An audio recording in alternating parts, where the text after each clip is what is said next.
My name is Daniel Sokatch, and I have the great honor of serving as the CEO of the New Israel Fund. And I want to welcome you to our 16th annual Guardian of Democracy dinner, which is particularly noteworthy for me because it is my first Guardian of Democracy dinner.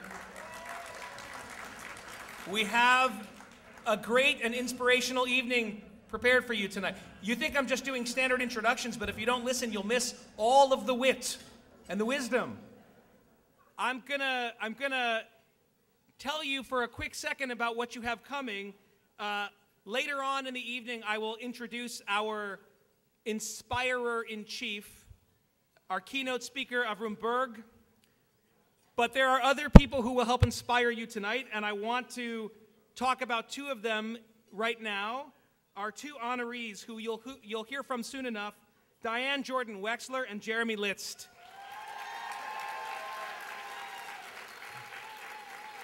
Congratulations to you both, Mazel Tov. I told Jeremy's parents already thank you for loaning him to us, and they said, you're welcome, just give him back when you're done. We're also lucky to have terrific honorary co-chairs tonight who both happen to be very dear friends of mine. One is Ellie Friedman. And to Ellie and the clan, as Ellie knows, more than any other person in the world, she is responsible for me being here tonight. And also Rabbi Brian Lurie, last year's honoree, and the newest member of the International Board of the New Israel Fund.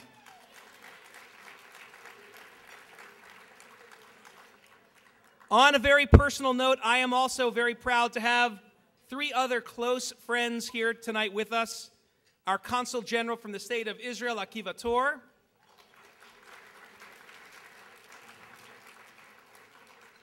My friend and colleague, the CEO of the Jewish Community Federation, Jen Gorovitz. And my beloved ex-boss, Jim Koshland.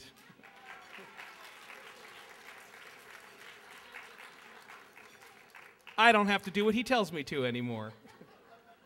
I want to thank our host committee tonight, Steve Abel, Candace Gold, Leslie Kane, Hannah Kranzberg, Carol Malnick, and Sabrina Zimmerman, who told me she didn't do enough, which means that she did plenty.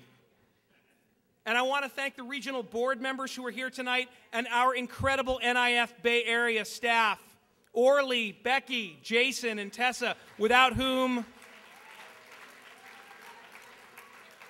we would not have this beautiful evening, and of course, my partner in crime, Steve, our National Development Director.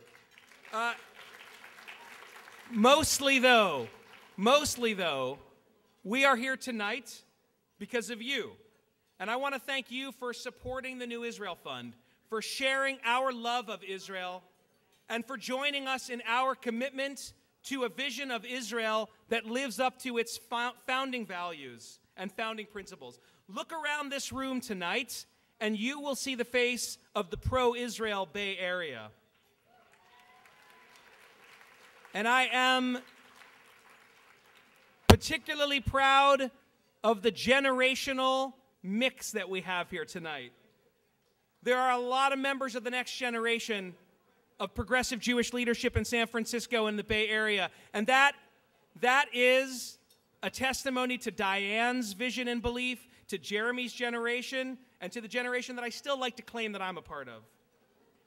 There are tables full of young activists from NIF, Progressive Jewish Alliance, from J Street, from Temple Emmanuel, from UC Berkeley. Welcome to you all. We are very happy to have you here as part of this community.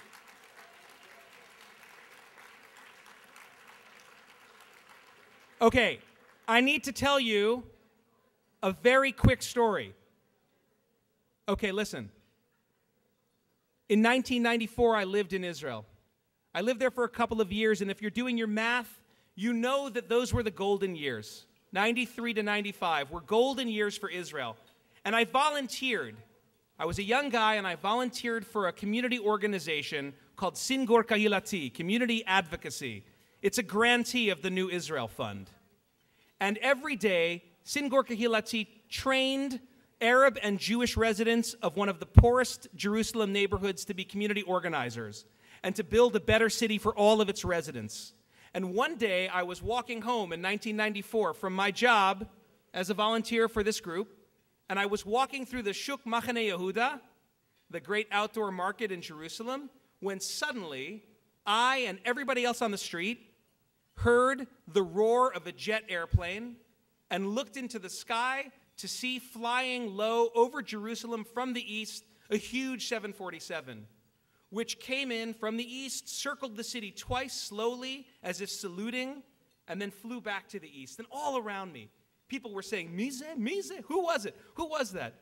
Tzarich liot Christopher. It must have been Warren Christopher.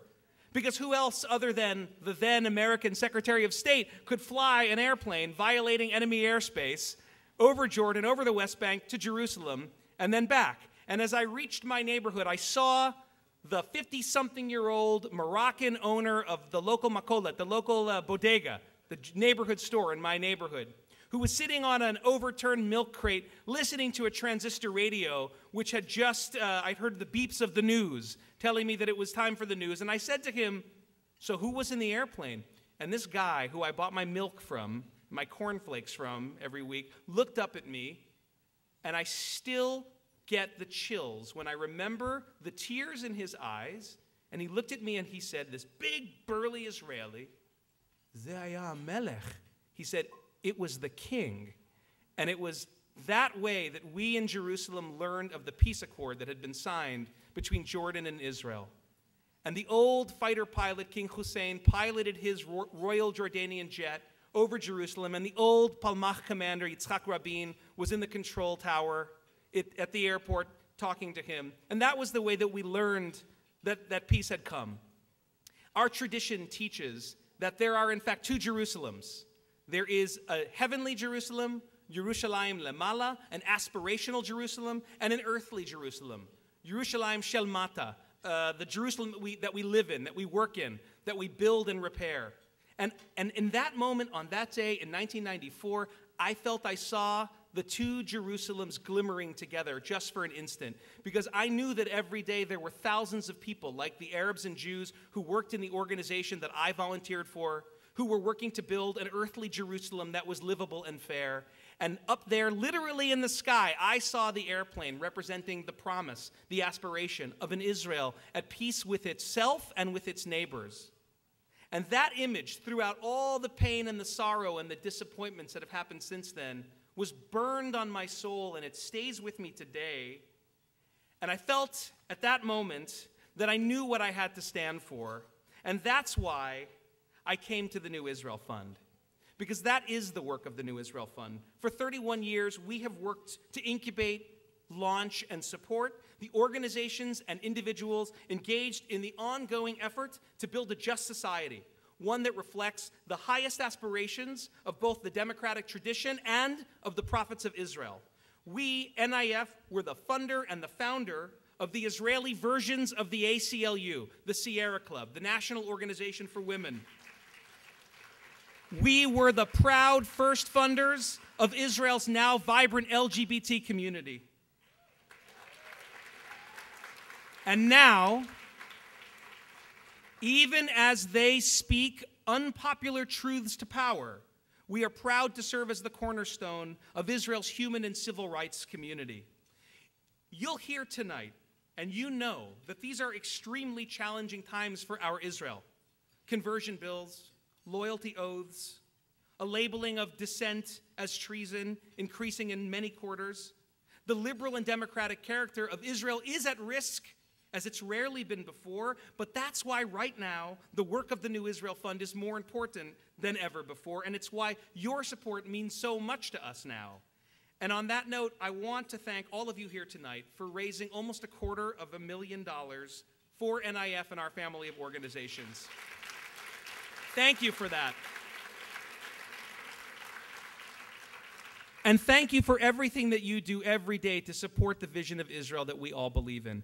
It's now my real pleasure to introduce to you Rabbi Amy Eilberg, the first woman ordained by the conservative movement, because this is NIF, to lead us in the Motzi.